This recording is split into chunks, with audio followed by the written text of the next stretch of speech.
खबरों में आगे बढ़ते हैं। पिछले महीने देश के अलग अलग राज्यों की पुलिस ने दर्जन भर से ज्यादा पाकिस्तानी जासूसों को गिरफ्तार किया था। जासूसी के इस जाल में पहली बार कोई पॉलिटिकल कनेक्शन सामने आया है।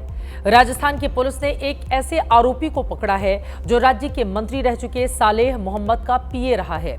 इस आरोपी की गिरफ्तारी ने पाकिस्तानी जासूसी के नेटवर्क के नए मॉड्यूल का भंडाफोड़ किया है। जासूसी के आरोपी में गिरफ्तार शकूर खान को पुलिस ने जयपुर की अदालत में पेश किया, जिसके बाद उसे पुलिस की रिमांड में भेजा गया।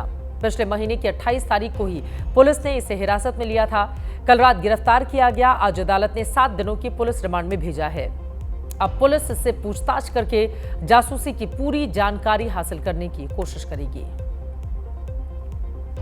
एबीपी न्यूज को जो जानकारी मिली है उसके मुताबिक आरोपी शकूर खान दिल्ली के पाकिस्तानी उच्चायुक्त में तैनात वीजा अधिकारी दानिश खान के संपर्क में था।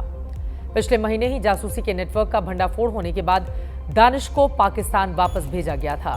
इसी दानिश के जासूसी नेटवर्क में हरियाणा की रहने वाली ज्योति और पंजाब की रहने वाली गजाला भी शामिल थी, जिन्हें पिछले महीने गिरफ्तार किया गया था।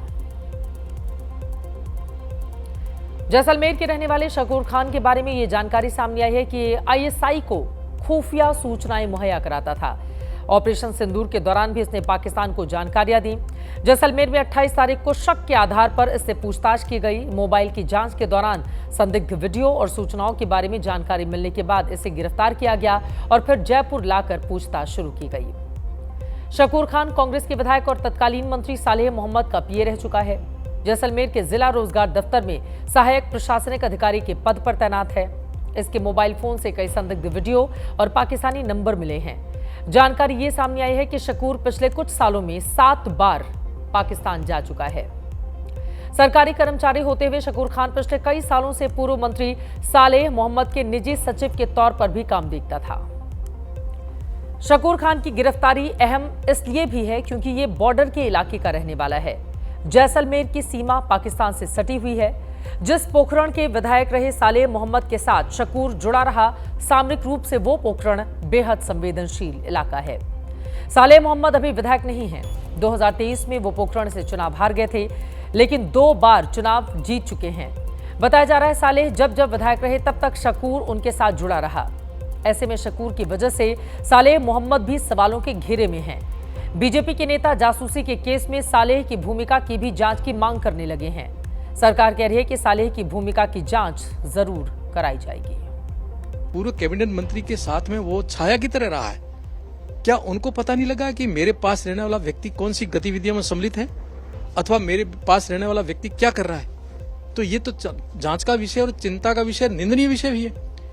उनके साथ में विदेश यात्रा कर रहा है। देखो, कानून से कोई बड़ा नहीं है। हिंदुस्तान का कानून ही सबसे बड़ा है। उसके ऊपर कोई नहीं है। चाहे कोई भी व्यक्ति हो, वो कानून से बड़ा नहीं हो सकता। और जांच में अगर दोषी पाए जाएंगे तो चाहे कैबिनेट मंत्री हो, चाहे और भी कोई व्यक्ति हो, उसके खिलाफ में कार्रवाई करने से भजनलाल जी की सरकार कभी नहीं डरेगी। बीजेपी के नेताओं का कहना है कि पूर्व मंत्री सालेह मोहम्मद की छवि भी दागी रही है और बिना उनकी मर्जी के शकूर खान देश की खुफिया जानकारी आईएसआई तक नहीं पहुंचा सकता। फिलहाल जासूसी के केस में पॉलिटिकल लिंक की एंट्री ने राजस्थान की सियासत को गरमा दिया है। कांग्रेस कह रही है कि जांच निष्पक्ष होनी चाहिए। कोई भी मामला आता है, सरकार जो भी होती है वो मुकदमा दर्ज करके या जांच करके जो दोषी होता है उसके खिलाफ कार्रवाई करे। किसी को कोई ऐतराज नहीं है। लेकिन किसी का पीए रहना, किसी के स्टाफ में काम करना या किसी सरकार के समय में वो अधिकारी पोस्टेड होना, उससे उस सरकार का, उस मंत्री का, उस विधायक का कोई दोष साबित नहीं हो जाता है। कि निष्पक्ष रूप से जांच करें और जो भी दोषी है उसके खिलाफ कार्रवाई करें। हम एजेंसियों के सहयोग करने के लिए तैयार हैं। हम जहां भी वो मदद चाहें वो मदद के लिए तैयार हैं। लेकिन जांच जो है वो पारदर्शी तरीके से होनी चाहिए। हम किसी का भी कोई ये नहीं, कोई गलत काम करता है उसका कांग्रेस कोई पक्षधर है, कतई नहीं। एबीपी न्यूज के पास शकूर खान के खिलाफ दर्ज एफआईआर की कॉपी मौजूद है। एफआईआर के मुताबिक 28 मई को जब पूछताछ के लिए शकूर को पुलिस ने बुलाया तब उसके पास 3 मोबाइल फोन थे। पुलिस ने मोबाइल फोन के डेटा की जब पड़ताल की तो उसमें कई संदिग्ध फोन नंबर मिले। कुछ चैट और वीडियो डिलीट किए गए थे। डेटा रिट्रीव करने के लिए मोबाइल को भेजा गया है और जब रिपोर्ट आई तो जानकारी बेहद हैरान करने वाली निकली। सामरिक ठिकानों के फोटो और वीडियो दानिश के मोबाइल पर भेजे गए थे। कई संवेदनशील जगहों की तस्वीरें पाकिस्तान में आईएसआई हैंडलर के नंबर पर भेजे गए थे। पाकिस्तानी हैंडलर से हुई बातचीत की जानकारी भी जांच टीम को मिली है। आईएसआई से जुड़े 13 अलग अलग लोगों के संपर्क में रहने की जानकारी सामने आई है। सेना के मूवमेंट की जानकारी भेजे जाने की बात भी सामने है। कुछ और लोगों को पाकिस्तान का वीजा दिलवाने में इसने मदद की थी। इन खुलासे के बाद ही इसे गिरफ्तार किया गया। पुलिस सूत्रों के मुताबिक पाकिस्तान में रहने के दौरान ये वहां पर आईएसआई के एजेंट और हैंडलर से मिल चुका है। उन्हीं के कहने पर संवेदनशील जानकारियां पहुंचाया करता था। जैसलमेर और पोखरण का इलाका देश की सुरक्षा के लिहाज से बेहद संवेदनशील है। पोखरण में ही भारत ने परमाणु परीक्षण किया था। जैसलमेर शहर से करीब 125 किलोमीटर की दूरी पर पाकिस्तान की सीमा लगती है। तनोट माता का प्रसिद्ध मंदिर यहीं पर है। इस बॉर्डर के इलाके में पाकिस्तान हर युद्ध में भारत से मार खा चुका है। ऐसे में इस इलाके की संवेदनशील जानकारी देकर शकूर खान ने न सिर्फ देश से गद्दारी की है, बल्कि देश की सुरक्षा को खतरे में भी डाला है। राजस्थान के जैसलमेर में आने वाले पोखरण रेंज में सेना का युद्धाभ्यास चलता रहता है। प्रधानमंत्री नरेंद्र मोदी भी कई मौकों पर इस इलाके में सेना के शौर्य के गवाह बने। पोखरण की एक छोटी सी तस्वीर, छोटा सा वीडियो आपके सामने रखते हैं कि यह इलाका हिंदुस्तान के लिए कितना ज्यादा अहम है।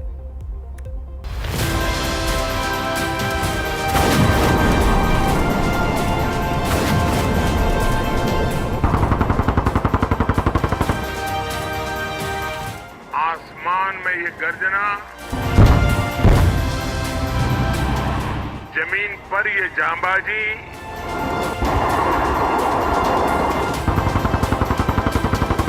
चारों दिशाओं में गूंजता है विजय घोष।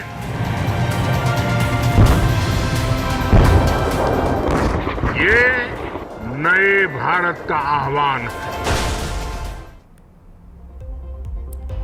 इन्हीं संवेदनशील इलाके और सेना के मूवमेंट के बारे में शकूर खान ने पाकिस्तान को जानकारी भेजी थी। अब जैसे जैसे जांच आगे बढ़ेगी और खुलासे होंगे। देश के बाहर के दुश्मनों से लड़ना तो आसान है, लेकिन देश के अंदर बैठे दुश्मनों से लड़ना, उन्हें पहचानना बेहद चुनौती भरा काम। लेकिन मसला देश की सुरक्षा का हो तो एजेंसियां चुनौतियों से लड़ती हैं, भिड़ती हैं और फिर दुश्मन के हाथ खेलने वालों की गर्दन तक भी जा पहुंचती हैं। राजस्थान में शकूर खान की गिरफ्तारी हुई तो पंजाब के तरन तारण में पुलिस ने गगनदीप सिंह गगन नाम के जासूस को पकड़ा है। इसके मोबाइल से आईएसआई से जुड़े 20 एजेंट के नंबर मिले हैं। एबीपी न्यूज को पुलिस से जो जानकारी मिली है उसके मुताबिक गगन ने पाकिस्तान को ब्लैकआउट और मॉक ड्रिल से संबंधित जानकारियां और तस्वीरें आईएसआई को भेजी थीं। इससे पहले वो सेना की जानकारी भी पाकिस्तान को भेज चुका था। खुफिया जानकारी देने के बदले इसे आईएसआई से पैसे मिलते थे। ऑपरेशन सिंदूर जब शुरुआत हुई थी तो पाकिस्तान इंटेलिजेंस ऑफिसर्स की तरफ से इसको एक्टिवेट किया गया था कि भाई आर्मी की मूवमेंट बारे, आर्मी की पोस्ट बारे या जो अपनी एयरफोर्स है उसकी मूवमेंट बारे इंफॉर्मेशन शेयर की जाए। तो इसके मोबाइल को चेक करने से ही पता चला है कि ये काफ़ी सेंसिटिव इन्फॉर्मेशन, काफ़ी क्लासिफाइड इन्फॉर्मेशन उनके साथ शेयर कर रहा था, वीडियो बना के भी भेज रहा था, फ़ोटोज़ भी भेज रहा था। तो उस दौरान ये पूरा एक्टिव पाया गया। इनिशियली इन्वेस्टिगेशन में सामने आया कि तकरीबन 20 से ज़्यादा जो पाकिस्तानी इंटेलिजेंस ऑफिसर्स हैं उनके साथ ये टच में था। गगनदीप सिंह नाम का ये जासूस पाकिस्तान में बैठे खालिस्तानी गोपाल सिंह चावला और आईएसआई के संपर्क में था। बताया जा रहा है बीते 5 साल से गगन आतंकी गोपाल चावला के संपर्क में था। इसके पास से पुलिस को 2 फोन मिले हैं। जांच से मालूम चला है कि इसके खातों में दूसरे देशों से भी पैसे आए हैं। फिलहाल पूरे मामले की तफ्तीश जारी है।